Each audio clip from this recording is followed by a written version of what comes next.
Hola, ¿qué tal? Saludos a todos, buenos días. Gracias por conectarse a este nuevo webinar de HobbyQ. Estamos ya dando unos segundos más para que se acaben de conectar las últimas personas que ya están ingresando y comenzamos ya ahorita 10:05. Un momento.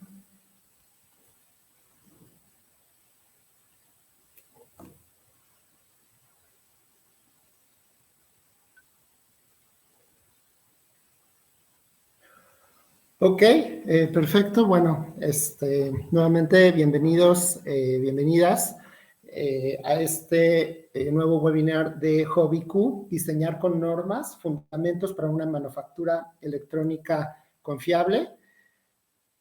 Para los que no nos conocen, me presento y presento a HobbyQ. Mi nombre es Dersu Figueroa, soy director en HobbyQ, Energía e Innovación Tecnológica. Nosotros somos una asociación civil sin fines de lucro basada aquí en Querétaro.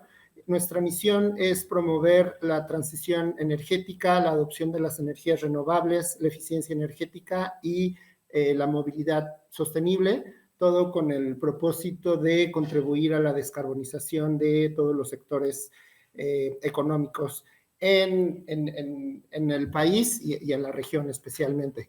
Esto lo hacemos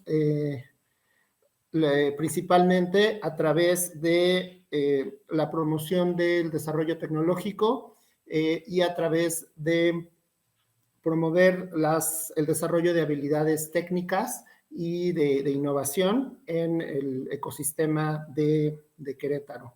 Y como parte de esto, hemos trabajado ya en una serie de conferencias en distintos temas. Por ejemplo, en los últimos meses, el año pasado, nos enfocamos a movilidad sostenible y principalmente el uso de datos, tecnologías de la información, inteligencia artificial, para el sector del transporte y la movilidad sostenible, ya que ese es un punto muy importante para la descarbonización, para la reducción de emisiones de gases de efecto invernadero.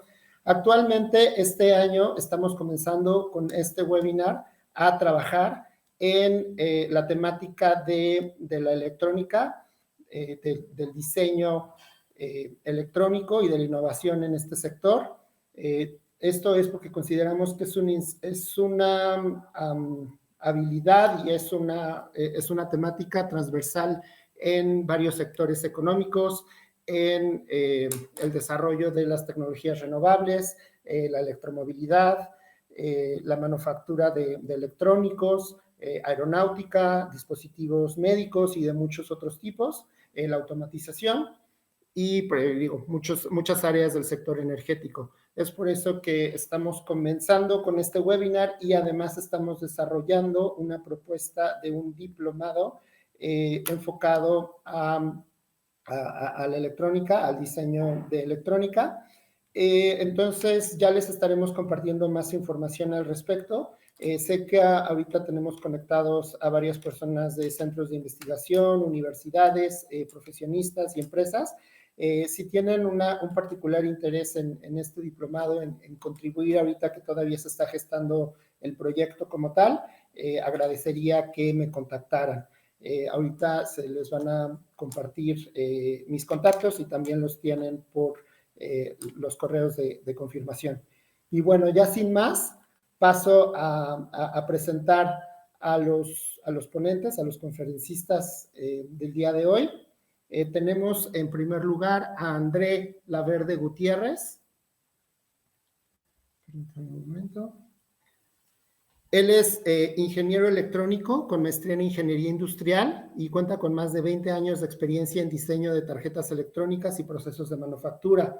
Es formador certificado por el IPC, en donde se ha especializado en normas internacionales para diseño, ensamblaje y cableado electrónico. Ha capacitado a profesionales en Colombia, México y otros países de la región, fortaleciendo las capacidades técnicas de la industria.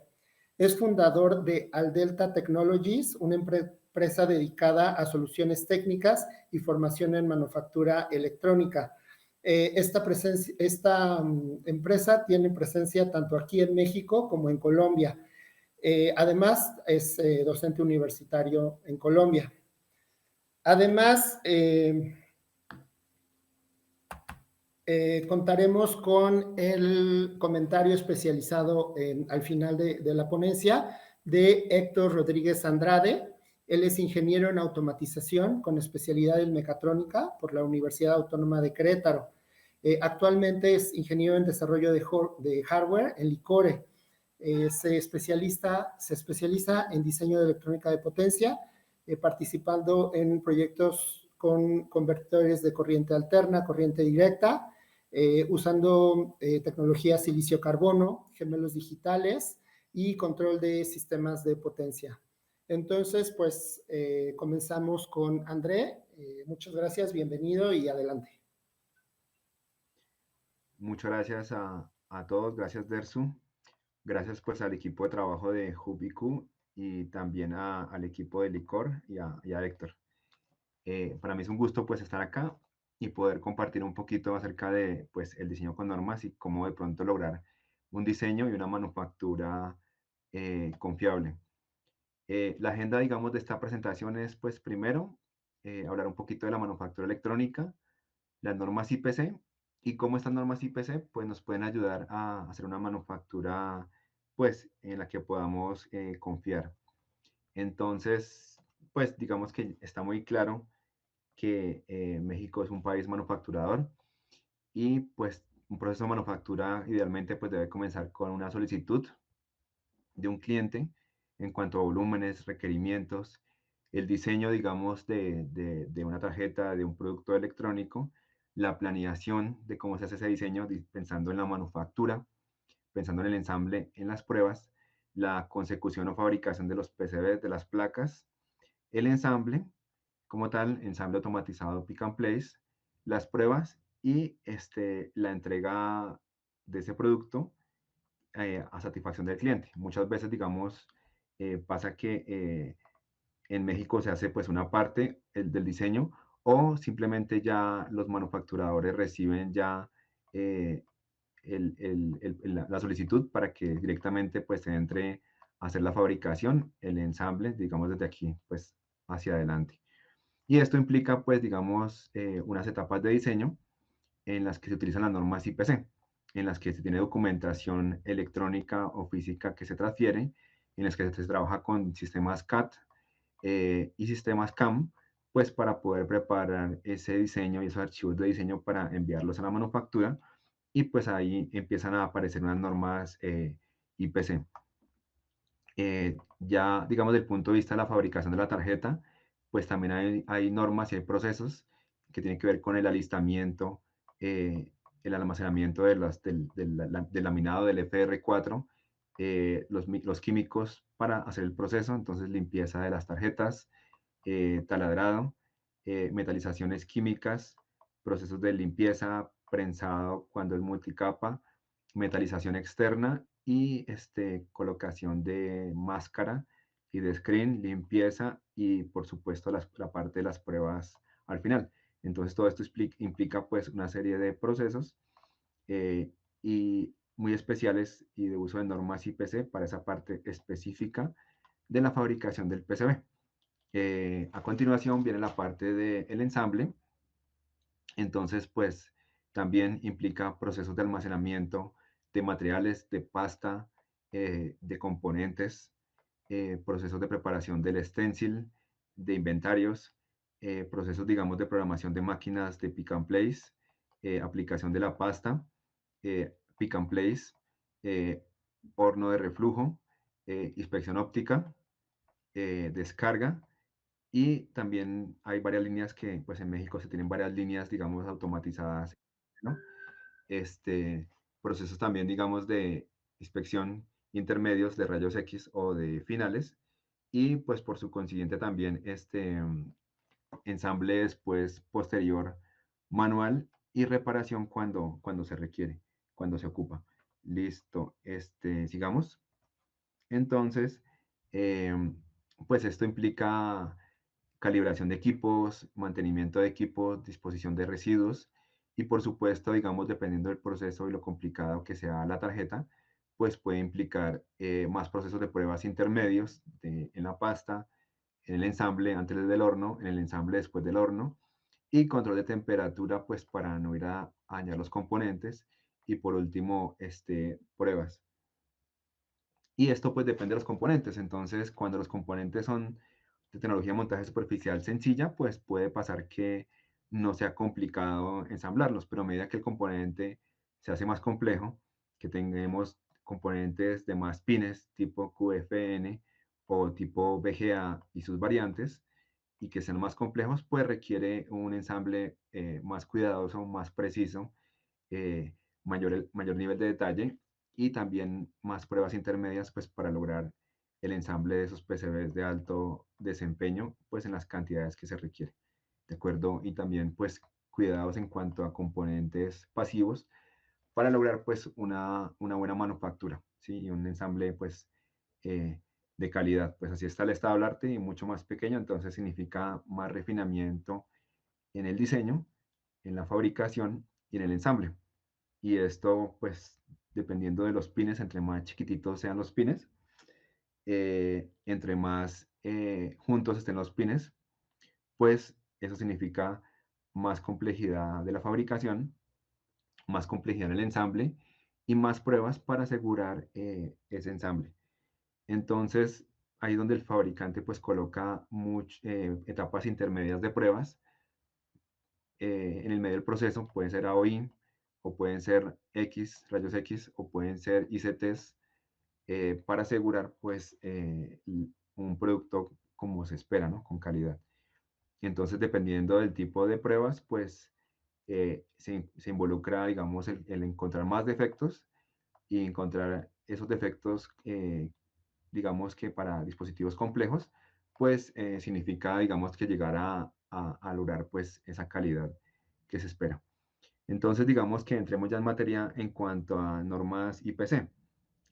Básicamente, uno puede clasificar las normas IPC en dos, en unas enfocadas al diseño y en unas enfocadas a la manufactura, ¿sí? Aquí es muy importante tener claro que las normas enfocadas al diseño son lineamientos, ¿cierto? Son recomendaciones y buenas prácticas para diseñar, mientras que las normas enfocadas a la manufactura sí son normas de aceptación, es decir, es para aceptar o rechazar un ensamble, ¿sí? Es para decir este ensamble pasa o no pasa y por tanto definen los requisitos que debe cumplir esa tarjeta, ese ensamble, ese cable y algunas recomendaciones, pero más que todo siempre son requisitos de aceptación.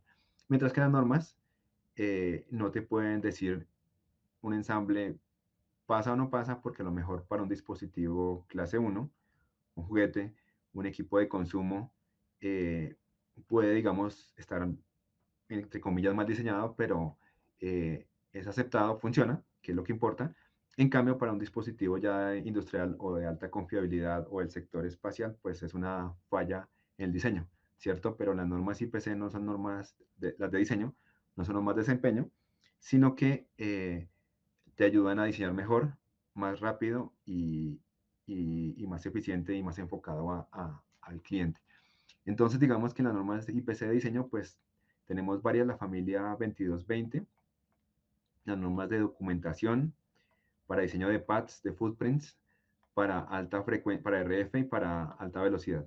Y dentro de las normas IPC para manufactura está la muy conocida 600, que es para inspección de las PCBs sin ensamblar, o la 610, que es la norma más usada en el mundo para el PCB ensamblado, la 620, que es la norma para requisitos de aceptación y calidad de los cables y los arneses, la J estándar, que son requerimientos ya para el proceso en cuanto a selección de materiales como fluxes, como limpiadores, como tipos de soldadura, tratamiento, manejo, procesos de limpieza, procesos, digamos, de inspección de la limpieza. Entonces están muy contenidos en esta norma que es puramente, pues, para el proceso. Y también unas normas como la muy conocida para reparación, retrabajo y modificación como la 77 11, 21.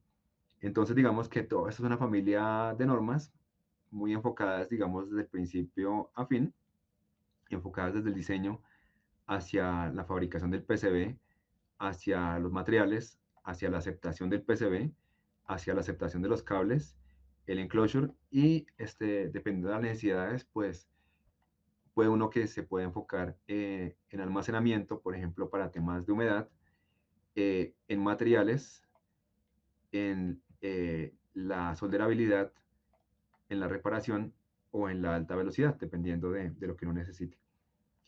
Y esto pues implica unas normas tanto básicas para el diseño, como las que he mencionado, como unas normas un poquito más avanzadas para la manufactura. Entonces, digamos que yo pudiera hacer como un resumen aquí de las normas IPC para diseño. Están las de diseño, las de documentación, las de PATS. Algunas veces puede ocupar o no material base o no, digamos que esto no, pero sí es importante que como diseñador tenga clara la aceptación. Algunas veces tengo que echar una miradita al recubrimiento conformado o los conformal coverings. Digamos que un resumen es esto, ¿no? Tener como una base, la placa PCB, entonces está la norma IPC 600, ya más arriba está el diseño, entonces están las 2221 para diseño, los materiales, la J estándar, y ya más arriba de la PCB, pues está, si bien necesito reparación, la 7711, o si bien ocupo cables, pues la 620. Entonces, miremos un poquito las normas de diseño. Las normas de la familia 2220 es una familia. eh, la familia 2220, la norma 2221 es la genérica a nivel de diseño de PCBs, o sea, es la norma de base para todas las demás normas. La 2222 que es para PCBs rígidos, que es la mayoría, pero también hay PCBs flexibles, pues por cuestiones de espacio, de doblez, de conectividad. También está la norma, digamos, para dispositivos multichip que se encapsulan encapsulados con módulos sobre tarjetas y esa a su vez en una PCB de HDI, High Density Interconnects, interconexiones de alta densidad con vías enterradas o ciegas, y la 2228 para PCBs microondas o DRF.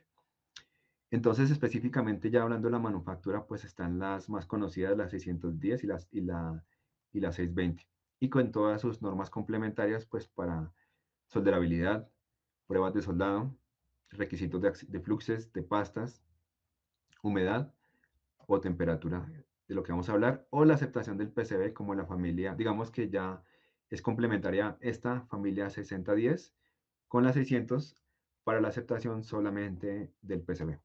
Bueno, hablemos ahorita, digamos que ya hablamos de manufactura electrónica y hablamos, digamos, de eh, las normas IPC. Entonces hablemos un poquito de ya los fundamentos de confiabilidad.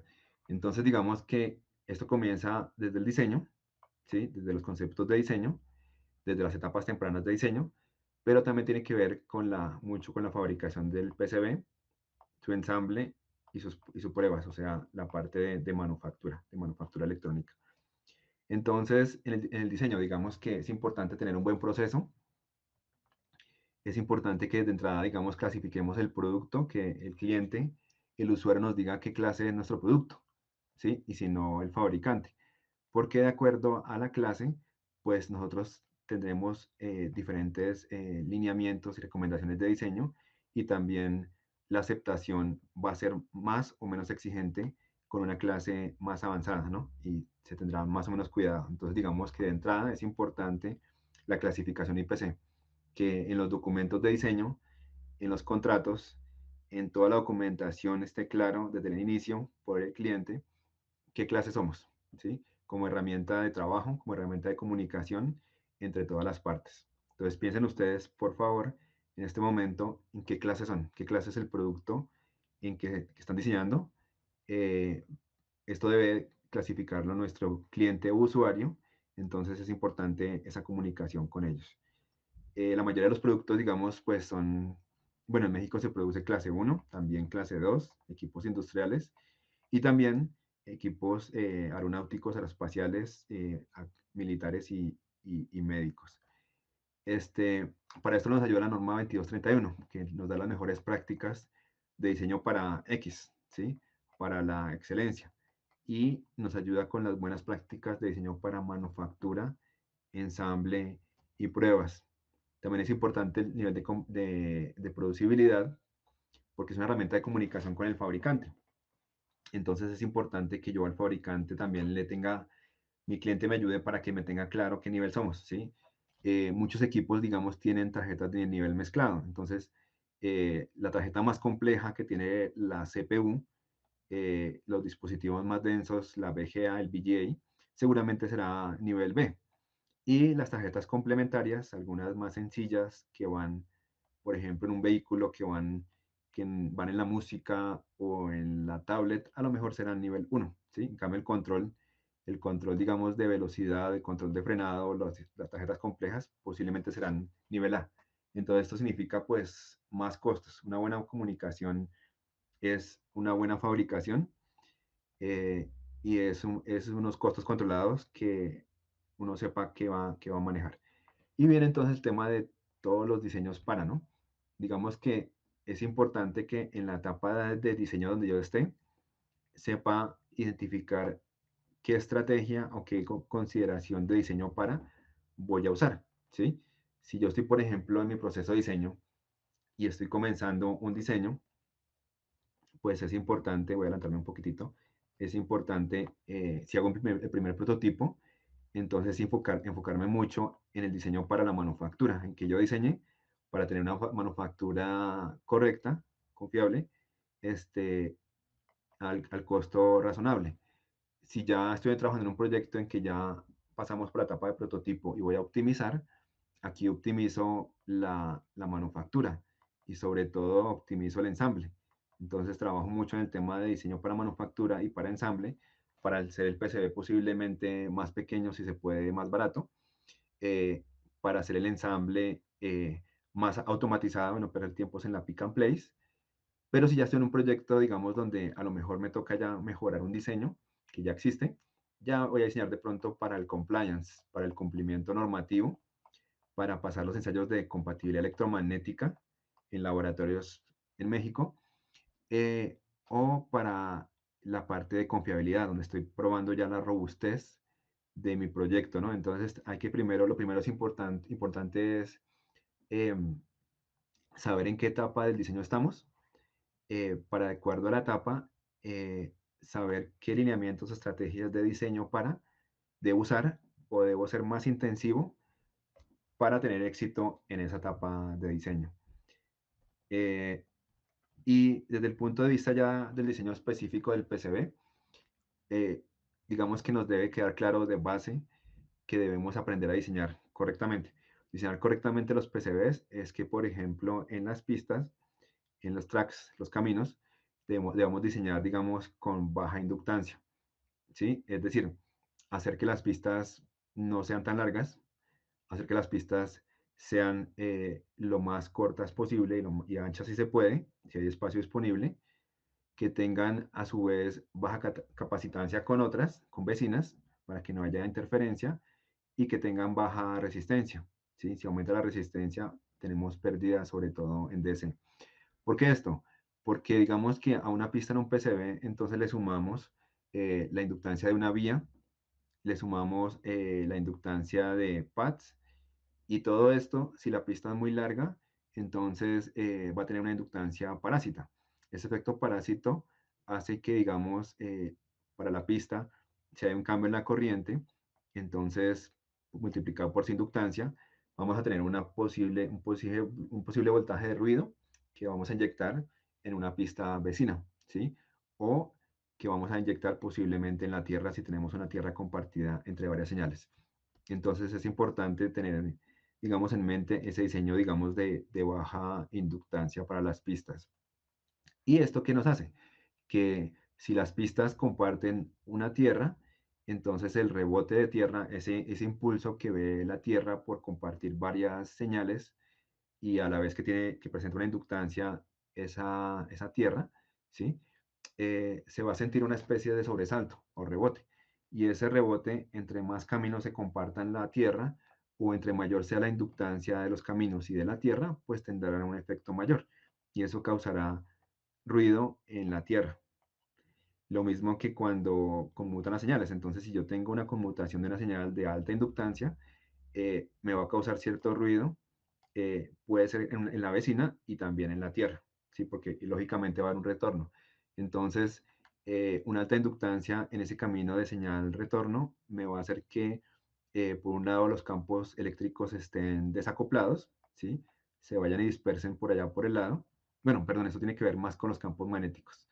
Una alta inductancia significa, digamos, eh, un aumento posiblemente en los campos magnéticos, una tierra lejos o interrumpida posiblemente signifique un aumento en la inductancia, y si sube la inductancia, sube el campo magnético, ¿cierto?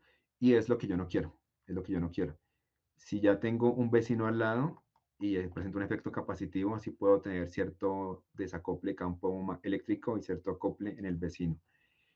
Y lo que yo pretendo, digamos, es disminuir la inductancia, ¿sí? Disminuir la inductancia también en esas redes de tierra y de VCC, en esa parte de distribución de potencia, garantizando también caminos de baja inductancia, garantizando caminos de conexión de los condensadores de desacople también de baja inductancia, y garantizando una inductancia distribuida baja para que yo pueda tener una impedancia de la red de desacople baja, ¿sí?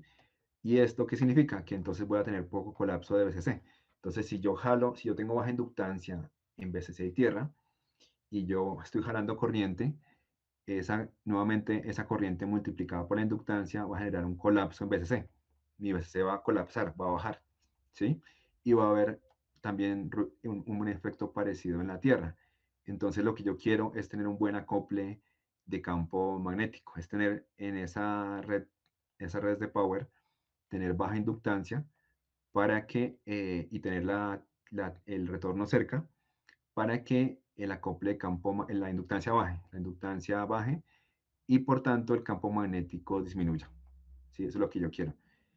Ya si tengo las planos y el retorno cerca, los planos de BCC o las líneas de BCC cerca, por efecto, digamos, de cercanía y de capacitancia, sí puedo tener más acople, más bien más acople de campo eléctrico.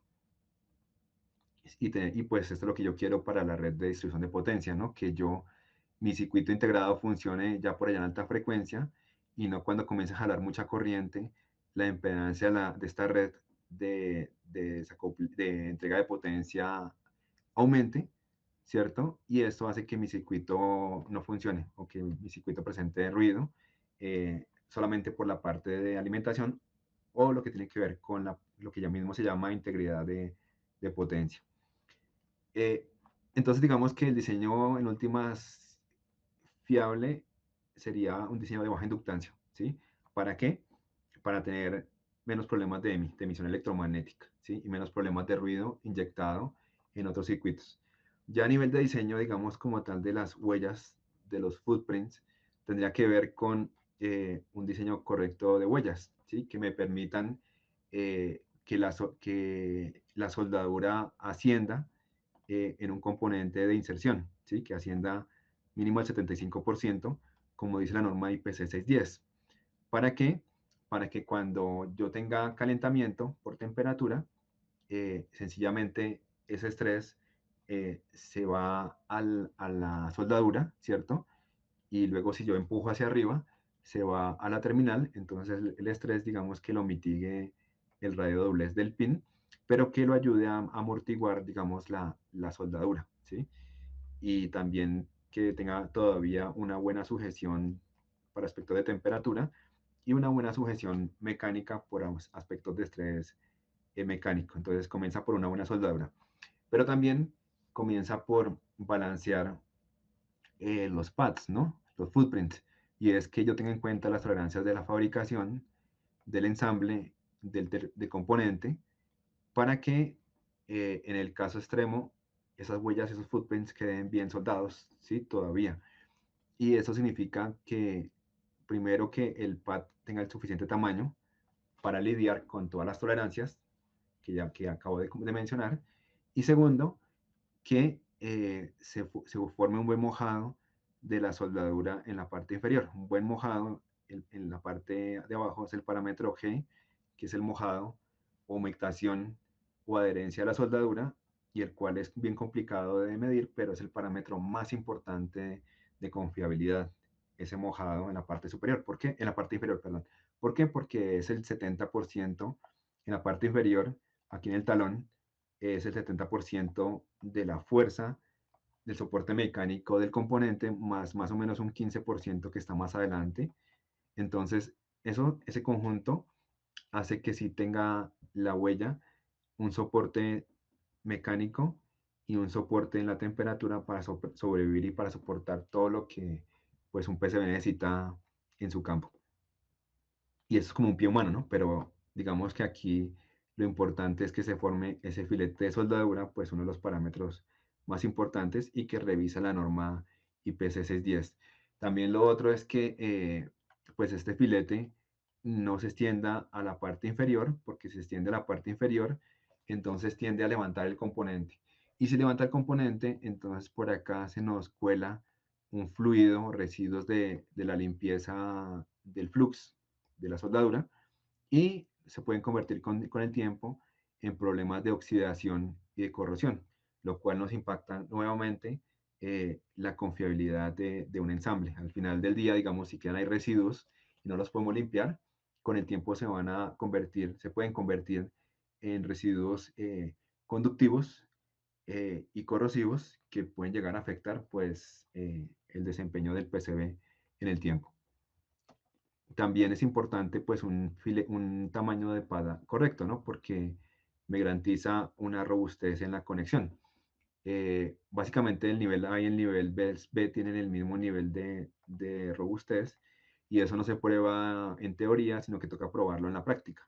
Entonces en la práctica hay análisis de confiabilidad que involucran hornos y máquinas HASS, ¿no? Equipos de estrés acelerado, High Accelerated Stress Testing, que permiten, que someten a temperatura, que someten a vibración, o que pues también pueden someter otros equipos a un choque térmico o inclusive a pruebas de lavado, precisamente para checar, verificar si nuestro PCB, nuestra juntura de soldadura, si es fiable, si soporta, digamos, el uso y el abuso que va a tener eh, pues en el campo. Eh, También digamos que hay aspectos de limpieza de temperatura y mecánicos, ¿no? Es importante, digamos, que nuestro PCB, el laminado, soporte la temperatura. Entonces, hay parámetros como el TG, y ese TG es el glass transition, ¿no? Es algo así como la temperatura de transición de vidrio, ¿no? Entonces, es un punto en donde la fibra pasa de calentarse a expandirse ya no de manera lineal, sino exponencial. O sea, la fibra se expande demasiado, y es cuando puede haber ahí problemas de desigualación y de ruptura.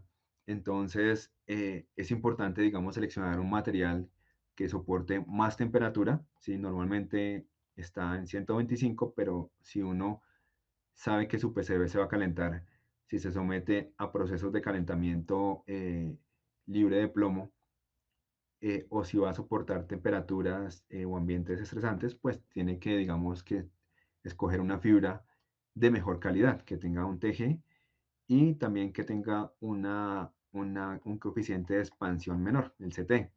Entonces, entre un menor CT, mejor, porque, digamos, nuestro PCB se va a expandir menos, ¿no? Entonces, digamos que es importante, para asegurar esa fiabilidad, que el diseñador conozca los parámetros de, del material, ¿no? Conozca los aspectos térmicos, porque todo material se calienta y se expande en los dos ejes, se expande en el eje Z y en el eje Y. La cuestión es que en el eje Z la expansión no es tan crítica, porque es hacia los lados, porque de alguna manera la fibra se sostiene, pero hacia arriba, en el eje Z sí llega a ser más crítica, y entonces estresa, puede estresar hacia arriba los huecos metalizados y los componentes pues de montaje superficial, ¿no? Los componentes Through-Hole, digamos, soportan un poco más, porque como tienen esa terminal, ese pin, entonces ese estrés se transmite hacia el pin y hacia el radio doblez. Por eso es importante conservar el radio de doblez de los pines. Parte del diseño fiable, pues es que uno, como diseñador, tenga un diseño que soporte térmicamente. Entonces, que lo haya podido simular, pero también que lo haya podido probar en la realidad, ¿no? Y que de pronto en vez de elegir un ventilador, un fan, elija un disipador de metal, ¿no? Porque ese no se va a contaminar con el medio ambiente y no se va a quedar atascado. Y pues que trate de colocar esos elementos de potencia en un disipador o ventilador, ¿sí? Con encapsulados grandes para que puedan disipar toda su potencia, eh, que se ayude uno de elementos conductivos y ya cuando, si el ambiente es muy contaminante y se contamina pues el material térmico, pues hay que cambiarlo, ¿no? Hay que tener esa precaución de cambiarlo para que nuevamente no se vaya a afectar y vaya a perder su capacidad, digamos, conductiva. La confiabilidad mecánica tiene que ver pues con mecánicamente poder probar ese PCB. Y es que uno tenga la ayuda de un mecánico, un mecatrónico, para que le ayude a visualizar precisamente esos puntos de fijación, de anclado de la tarjeta, esos elementos mecánicos como conectores que deben estar anclados y sujetados para que no se vayan a desprender. O sea, mecánicamente tiene que ver la parte de esa conexión segura de un conector, de un componente para la conexión-desconexión, pero también tiene que ver con que la tarjeta no tenga estrés. Entonces, alguna vez vi un proyecto de una tarjeta que estaba sujetada a las esquinas, pero en el centro no tenía sujeción. Entonces, cualquiera le podía hacer fuerza a un componente o a un tornillo y la pandeaba, ¿no? Y estresaba entonces los componentes del medio. Entonces, digamos que eso es importante tenerlo en mente. Lo mismo que para ensambles, digamos, libres de plomo con eh, estaño, es importante también tener una buena limpieza para que no se nos ocurra lo de los tin whiskers o los pelitos o crecimiento de pelitos o partículas de estaño que pueden afectar la confiabilidad de la tarjeta. Para esto, digamos, están las normas IPC, la 785 y la 279 sobre esos test y esas pruebas de confiabilidad que pues en México hay muchos laboratorios que hacen ese tipo de pruebas de estrés para garantizar la vida útil de las tarjetas. En la fabricación es importante pues una fabricación correcta, ¿no? Entonces que tengamos un PCB que tenga unos via holes que estén de acuerdo con el fabricante para que queden bien metalizados, para que no vayan a quedar con problemas de continuidad. Todavía he escuchado empresas que dicen que el PCB funciona, ya después no funciona, ¿no?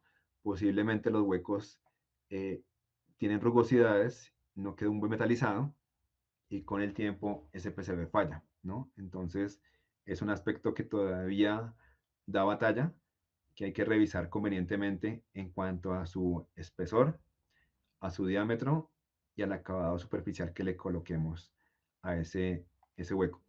Y también tiene que ver con la tarjeta, ¿no? Con el terminado de la tarjeta. El terminado debe ser compatible con la soldadura, ¿sí? El terminado, digamos que debe soportar el ambiente, este, no se puede oxidar rápidamente o si no tendríamos problemas de conexión con la soldadura y tendríamos problemas también de incompatibilidad con los demás procesos. Por eso hay diferentes tipos de determinados. Y en aspectos de ensamble, pues hay que diseñar para el ensamble, ¿no? Eh, es importante conocer la soldadura, es importante conocer el proceso de limpieza, si hay que limpiarlo, y que podamos hacer pruebas de que no queden residuos, porque si quedan residuos en nuestro PCB, nuevamente nuestro PCB va a fallar. Lo mismo que si el PCB se repara, es posible que no tengamos que tener cuidado para no hacer un embarrado de flux, porque si el flux queda sin activar, el flux con alta temperatura se puede volver conductivo y puede tener problemas pues, de corrosión y de conducción en nuestro PCB, que claramente no queremos que suceda y puede ser una falla en el largo plazo. Este, el diseño para el ensamble, ¿no? Entonces, un diseño enfocado en las capacidades de la máquina, del proceso, hace que se realice sin mayor traumatismos. Si el ensamblador tiene problemas de ensamble, si uno no le especifica la temperatura de un componente, entonces puede que pase que el componente se sobrecalienta, ¿no? Y entonces ya tenga un nivel de envejecimiento de vida menor y eso hace que pueda también tener una falla, ¿no? Lo mismo que si no especificamos la limpieza, es posible que el componente pues vaya a fallar. O al revés, si no hay que limpiarlo, ¿sí? Por ejemplo, un sensor de humedad, si lo limpiamos se daña, ¿no? Entonces hay que especificar muy bien qué hay que limpiar y qué no hay que limpiar porque puede fallar en el campo, ¿no? Puede fallar ese componente. La parte de las pruebas que ya comentamos, pues tiene que ver mucho con poder probar, poder hacer ese diseño para confiabilidad, ¿no? Entonces, que soporte los ciclos, que soporte la temperatura, que soporte el estrés al que le vamos a colocar. Muchas veces es importante llevar esos diseños a un tipo de prueba burning en el que se estresa con temperatura, en que se estresa con un poquito más de voltaje, un 20% más de corriente de temperatura, 1 o 2 días, precisamente para la falla, para ver que el dispositivo cuál va a fallar tempranamente y así poder garantizar esa vida útil y esa fiabilidad del campo del componente. Y pues la limpieza que ya mencioné, ¿no? La limpieza, también es importante la manipulación en la manufactura, en la reparación, para no generar daños en la tarjeta. Es importante los cuidados de estática, es importante la humedad, ¿sí? Entonces saber si la parte tiene sensibilidad a la humedad y tenemos que hacerle un pre-baking, un calentamiento antes de ensamblarla, ¿sí? Porque si no nos va a fallar en campo, ¿sí? Específicamente componentes sensibles, específicamente LEDs. eh, Hay que conocer muy bien las temperaturas y también hay que conocer muy bien eh, la sensibilidad a la estática. Entonces, documentar en la tarjeta, inclusive colocar el logo de sensibilidad en la tarjeta a algún componente si es sensible, colocar elementos de protección, diodos y también especificar pues que tenemos que usar protección de estática tanto en la manufactura como en la reparación, ¿sí? Para no tener problemas de confiabilidad. Y también es importante, pues, a la gente, digamos, de manufactura, que sea muy consciente de lo que está haciendo, ¿no? De la soldadura de la reparación, que sea consciente de la unión intermetálica, ¿sí? Que no caliente y recaliente las tarjetas muchas veces solamente por lograr una soldadura bonita, porque entonces afecta esta unión intermetálica que se va haciendo más gruesa, más granular y se partea. Entonces da lugar a fallas. Entonces es importante el entrenamiento, es importante eh, un proceso y habilidades de soldadura y de reparación para que nuestras tarjetas no van a fallar en el campo. ¿Sí? Entonces, haciendo un resumen, digamos que 5 claves para la confiabilidad son, pues, tener estándares y normas documentadas, ¿sí? Tener procedimientos documentados para el diseño, ¿cierto? Para la manufactura, el ensamble, que estemos formados intensivamente para el diseño, para la manufactura, que pues trabajemos con equipos modernos y actualizados, que no tengan fallas y que no puedan dar lugar a fallas en nuestra tarea de ensamble, en nuestra tarea de reparación, y pues que tengamos técnicos ingenieros altamente calificados que precisamente puedan realizar esas tareas anteriores eh, sin que haya desconfianza, ¿no? Que tengamos antes confianza y que tengamos un ensamble en últimas confiable. Entonces, bueno, voy a interrumpir acá para a lo mejor dar lugar a preguntas. Gracias, André. Muy interesante. Un tema bastante extenso. Esto apenas fue una probadita. Adelante, Héctor, para no quitarte más tiempo y ahorita continuamos con las preguntas. Adelante, Héctor. Nada, primero que nada agradecerte, André, por compartir de tu conocimiento, la información y experiencia que tienes acerca del tema. Y pues sí, comentar sobre las reglas de diseño de IPC. Justamente son reglas porque ya este organismo se ha encargado de hacer pruebas que representan estos fenómenos que pasan en el tema de la manufactura y diseño, que nos pueden garantizar, si la seguimos, tener éxito tanto en la funcionalidad de nuestros diseños como en la fabricación o manufacturabilidad de la misma. Pues quisiera comentar que pues un equipo de diseño tiene una gran responsabilidad, no solo en cumplir los requerimientos del cliente, sino también en garantizar que el dispositivo, bueno, el diseño tenga una buena funcionalidad y aparte que sea fabricada de una forma eficaz. Que dar unos datos, por ejemplo, el 60% de los productos o el del costo de los diseños caen en responsabilidad del equipo de diseño. Alguna decisión buena o mala que tenga va a tener un alto impacto en el costo de los diseños. Y muchas veces los diseñadores no tienen conocimiento de la cadena de suministro de los productos electrónicos y eso a veces nos hace tomar malas decisiones. Tener conocimiento de la cadena de suministro nos puede ayudar a tomar decisiones más enfocadas a la fabricación. Por ejemplo, ver que haya compatibilidad entre los componentes que se van a utilizar en la parte térmica, que tengan la misma resistencia a temas de humedad o protecciones de contraestática.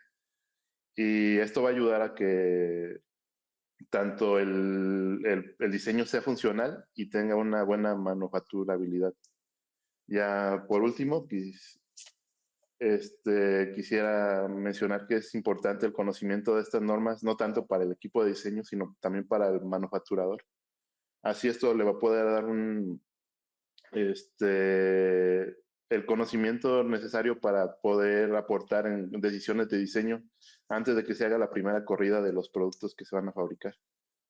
Y un comentario de un especialista IPC, se llama Francisco Briceño, dice que la calidad no se manufactura, la calidad se diseña.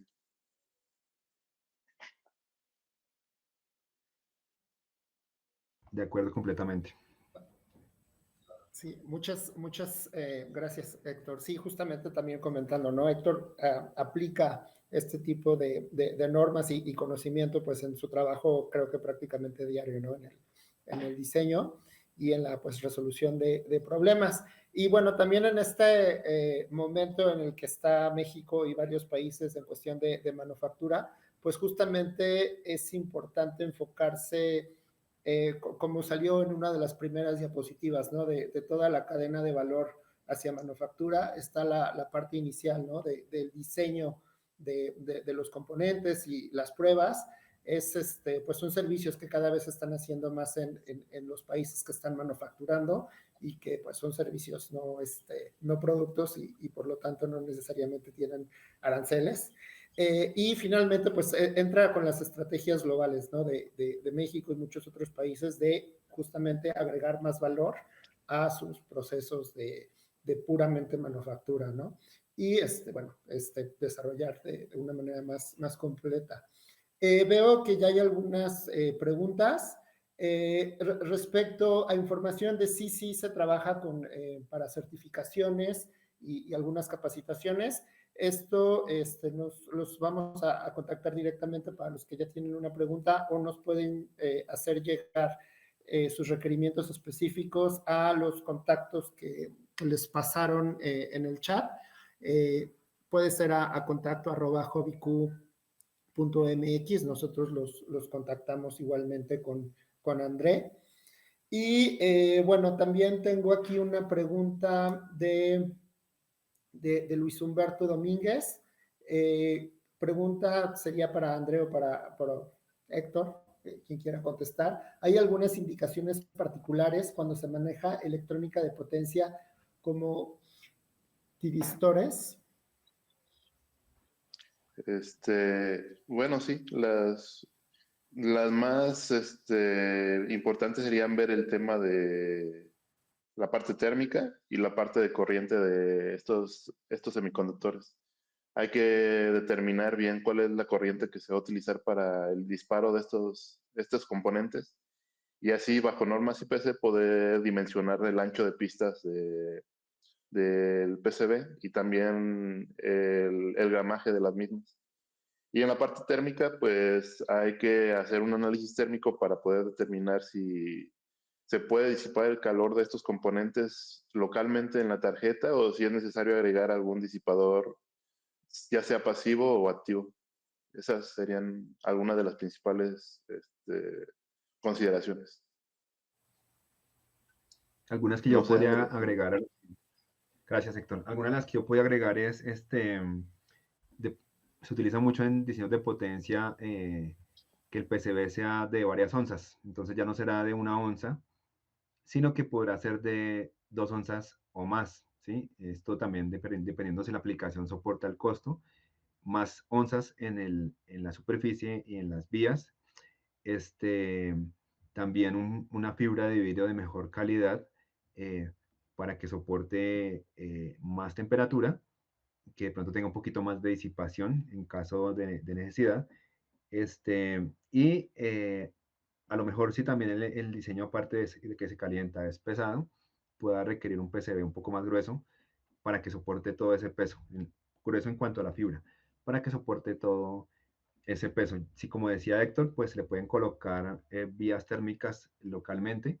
Esas, la idea es que no estén contaminadas y que transmitan todo el calor, ¿sí? Si es un dispositivo QFN, pues mucho más.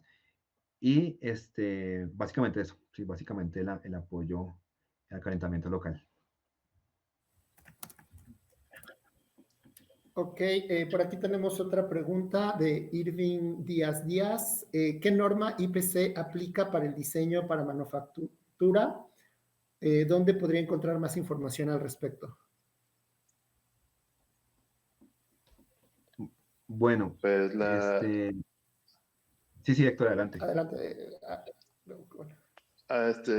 No, rápido ya para que complementes, Andrés, la norma principal de diseño es la norma IPC 2221 y que viene en el tema de cálculo de separación de conductores en función del voltaje, también en función el grosor de los conductores en función de la corriente, pero hay una familia muy grande de normas en función de qué aplicación, si es alta frecuencia o también en el tema del footprint de los componentes, cómo poderlos dimensionar.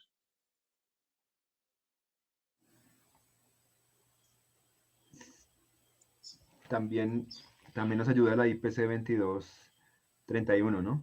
Porque a lo mejor se nos olvida algún requerimiento del cliente, del ambiente, de la sujeción mecánica, entonces allí nos ayuda a visualizar qué normas debo cumplir, qué requerimientos de potencia debo cumplir, entonces nos ayuda en la parte del diseño para la manufactura, la IPC 2231, y aunque no es una norma de diseño para manufactura, pero la IPC 610, que es en últimas como va a ser evaluado el ensamble, pues es importante que el diseñador lo conozca, porque al final del día la soldadura y el ensamble va a ser evaluado con esa norma, entonces desde el punto de vista de diseño uno se hace más consciente y reflexiona mejor de un buen diseño, como dice Héctor, de las pistas, de los footprints, para al final del día que el diseño quede con un ensamble que cumpla con los criterios de mojado y humectación de la soldadura. Okay, muchas gracias. Bueno, ya estamos cerca del final del webinar. Por aquí tengo otra pregunta y todavía faltan algunos comentarios finales. Dejo esta, si tienen alguna otra, por favor déjenla en el chat. Si no alcanzamos a contestarla, de todas maneras la podemos revisar y posteriormente ya comunicarnos. Preguntan... para la electrónica de potencia en fuentes conmutadas, si se tiene un inductor o bobina de montaje superficial, ¿se debe de considerar alguna distancia de separación entre componentes con el inductor debido a campo magnético generado por la conmutación en el inductor? Sí, como tal, bueno, A no ser que tenga conocimiento, André, la norma no tiene un valor específico de una distancia de seguridad en función del inductor. Pero por buenas prácticas se recomienda tener una separación de al menos 3 milímetros. Pero a veces el diseño o el tamaño de la tarjeta no te ayuda a tener estas consideraciones. Entonces hay prácticas como el tema de blindar el inductor, separarlo de la parte de control. Pero más que nada, ese tema se podría solucionar con temas de blindaje. Sí, de acuerdo. Digamos que la norma da como una referencia básica en cuanto a que entre más voltaje hay que tener más separación y también si vamos a tener un ambiente contaminante, este, está también en la selección del inductor, ¿no? De que tenga inductor, como dice Héctor, una construcción que tenga un mejor apantallamiento metálico y pueda responder mejor a la compatibilidad electromagnética y contaminar menos. Este, una solución que no es de diseño, pero que es casi que de último momento y rápida, no tan, digamos que muy rápida, es agregar un recubrimiento conformado que tenga cierta separación, que blinde cierta separación del punto de vista dieléctrico y de emisiones, ¿no? Pero eso no es tan común.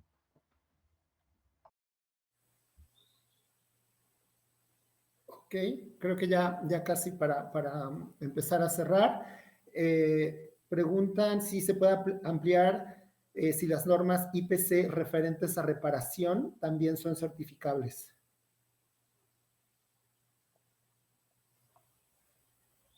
Sí, digamos que la norma IPC para reparación, retrabajo y modificación es la IPC 771121 y en eso también se certifican personas de manera teórica y luego práctica en habilidades de reparación.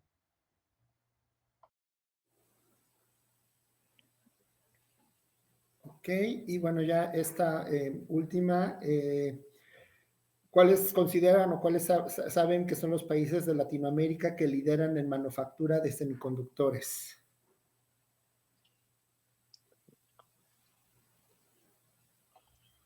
No sé si De tiene alguna... semiconductores.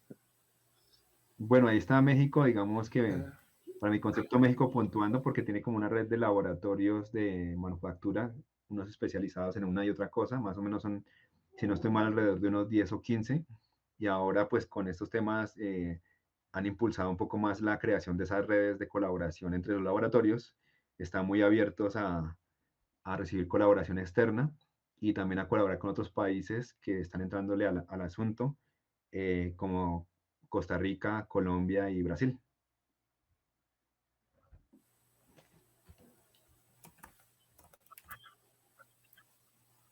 sí, ok. Bueno, creo que ya estamos, estoy revisando las últimas preguntas y comentarios. Bueno, creo que vamos a comenzar este cierre. Nuevamente quiero recordarles que este webinar que vamos a estar haciendo en esta temática y esto es parte de un esfuerzo, de una propuesta del desarrollo de un diplomado presencial aquí en Querétaro sobre este tema de manufactura electrónica. Por lo tanto, nos agradeceríamos que nos compartieran si tienen interés en este diplomado, tanto como para tomarlo, como para contribuir a través de sus organizaciones, empresas, universidades en este esfuerzo. Y bueno, ahora continuamos con Andrea, que también nos va a dar un mensaje de cierre. Sí, hola, antes de despedirnos, me quisiera yo presentar. Soy Andrea López Ávila, directora de marketing de Aldecta Technologies. Quiero agradecerles por habernos acompañado el día de hoy y queremos pues compartirles que como empresa tenemos presencia pues en México y ya hemos tenido el privilegio, la verdad, de trabajar con algunas empresas en Querétaro, lo cual nos inspira a seguir ampliando y aplicando nuestras alianzas.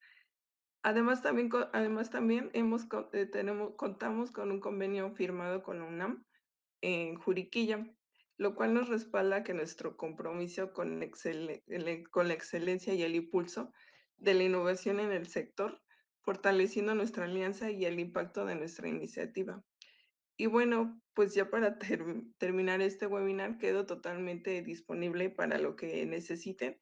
Si tienen alguna duda, se pueden comunicar con nosotros o con DERSU y con gusto les podremos ayudar. Y pues bueno, muchas gracias. Nuevamente esperamos verlos pronto en futuros eventos. Y pues bueno, eso es todo por nuestra parte. Espero que estén muy bien y les haya servido de mucho este webinar. Eso es todo de mi parte. Gracias. Por si quieren saber Muchas más gracias. datos o eso, pues ahí creo que en el chat les van a dejar contactos de nosotros o de Dersu también. Sí, sí, muchas gracias. Les recuerdo, esta presentación fue grabada, entonces para hoy en la tarde, mañana también estará disponible en YouTube, igual para que la compartan si tienen compañeros que no la pudieron ver. Y bueno, yo también les mandaré un recordatorio. Si les interesa algunos datos adicionales o la presentación, igualmente me pueden contactar justamente a la dirección en la que les llegó la confirmación. Igual, nada más para dejarlo para el cierre, si André gustas compartir la pantalla de los contactos y ya con eso cerraríamos. Muchas gracias por estar aquí con nosotros.